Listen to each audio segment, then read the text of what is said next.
अगर जिन्ना, जो कम से कम 1937 तक देश के साझा स्वतंत्रता संघर्ष का हिस्सा थे, की प्रशंसा करना अपराध है, तो हमारे निकटवर्ती अतीत में भाजपा के कई बड़े नेता ऐसे हैं जो पहले ही अपराध कर चुके हैं। नमस्कार, मैं दीपिका जांगड़ आप सभी का स्वागत करती हूं मरुधर बुलेटिन में।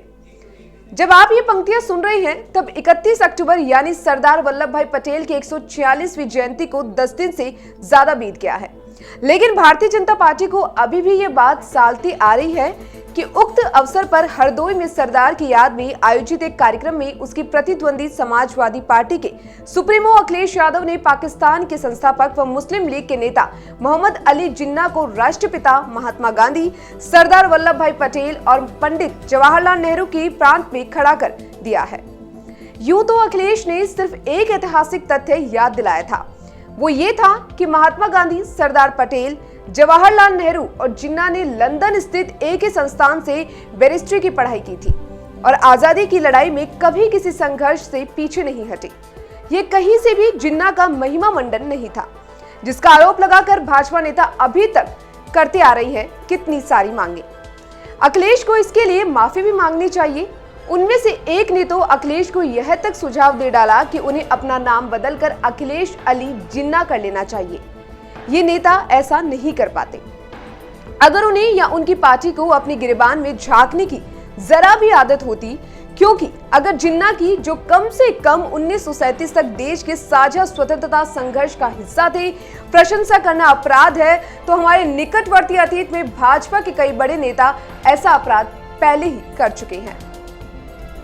वो किसे नहीं मालूम कि 2005 में भाजपा के तत्कालीन अध्यक्ष और आज के मार्गदर्शक लाल कृष्ण आडवाणी को अपनी कट्टर छवि बदलने की जरूरत महसूस हुई तो अपनी पाकिस्तान यात्रा के दौरान जिन्ना के मज़ार पर जाकर उनको सेकुलर होने का सर्टिफिकेट दे आए थे। इतना ही नहीं, सरोजिनी नायडू के शब्द उधार लेकर उन्हें हिंदू मुस्लिम एकता का दूत भी बता दिया था। निसंदेह इस सब को लेकर आडवाणी न सिर्फ भारत में अपनी जमात के लोगों के निशाने पर आ गए थे, बल्कि पाकिस्तानी कट्टरपंथियों की आलोचनाओं के भी शिकार हुए थे। उन्हें भारतीय जनता पार्टी के अध्यक्ष पद से इस्तीफा देने को विवश होना पड़ा था, सो अलग। फिर भी भाजपा नेताओं द्वारा जिन्ना की प्रशंसा का क्रम टूटा नहीं था।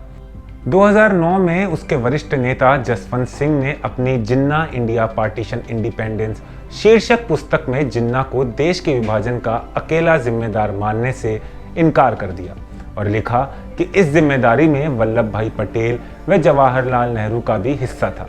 तो दावा किया गया था कि जो कुछ भी लिखा है गहन अध्ययन के आधार पर लिखा है, और जिन्हें लगता है कि उन्होंने जिन्ना का महिमा मंडन किया है, उन्हें उनकी पूरी पुस्तक पढ़नी चाहिए। लेकिन भाजपा ने उनको जिन्ना के महिमा मंडन का जसवंत सिंह का अपराध ही माना था और इससे पहले ऐसे ही अपराध को लेकर आडवाणी से किए गए कड़े सलूक के आलोक में उनको पार्टी से ही निकाल दिया था। लेकिन अपने नेताओं द्वारा जिन्ना के महिमा मंडन की परंपरा और समृद्ध होने से नहीं रोक पाए। अभी भी जब वह अखिलेश यादव द्वारा बापू, सरदार, नेहरू और जिन्ना के एक साथ बैरिस्ट्री पढ़ने और आज़ादी के लिए लड़ने के उल्लेख भर से विफर कर उन पर हमलावर है। उसके शीर्ष नेता व राष्ट्रीय स्वयंसेवक संघ के मुख्य पत्र ऑर्गेनाइजर के पूर्व संपादक शेषरादी चारी ने कह डाला है कि जिन्ना को पहला प्रधानमंत्री बनाकर देश को बंटवारे से बचाया जा सकता था। जयपुर में सूचना आयुक्त उदय माहुरकर की पुस्तक Veer Savarkar the man who could have prevented partition के विमोचन के अवसर पर अपने संबोधन में उन्होंने कहा कि दुर्भाग्य से हमारे नेताओं ने इस बारे में नहीं सोचा। अगर सोचा होता और जिन्ना को प्रधानमंत्री पद की पेशकश की होती तो कम से कम विभाजन नहीं होता। हालांकि यह अलग मुद्दा है कि उनके बाद प्रधानमंत्री कौन बनता, लेकिन उस समय विभाजन नहीं होता। ऐसे में जिन्ना के खिलाफ उसका अभियान थोड़ा बहुत वैध दिखने लगता।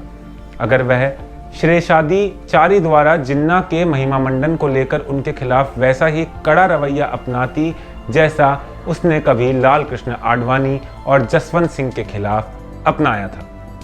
मुख्यमंत्री योगी आदित्यनाथ सरकारी स्कूलों के अभिभावकों से कहते हैं कि वे अपने बच्चों को राष्ट्र नायक व राष्ट्रद्रोही में अंतर करना सिखाएं।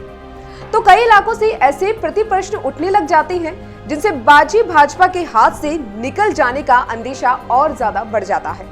यहाँ यह बताना तो खैर दोहराए हो जाएगा।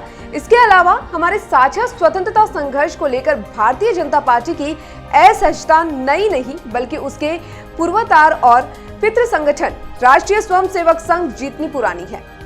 इसलिए वह बार बार उसके इतिहास को नए सिरे से लिखने की जरूरत जताती है। और जब से उसके मुंह सत्ता लगने लगी है, वह लगातार इस समाज के विकास के रास्ते बंद करने में लगी हैं कि किसी भी इतिहास से तभी न्याय किया जा सकता है जब समाज में इसके लिए उदार और समावेशी विचार विमर्श के वातावरण का सृजन किया जाए। और इसी सिलसिले में एक अच्छी बात यह भी है कि अब उसकी अनुदारता उसे ही फंसाने और बेपर्दा करने लगी है।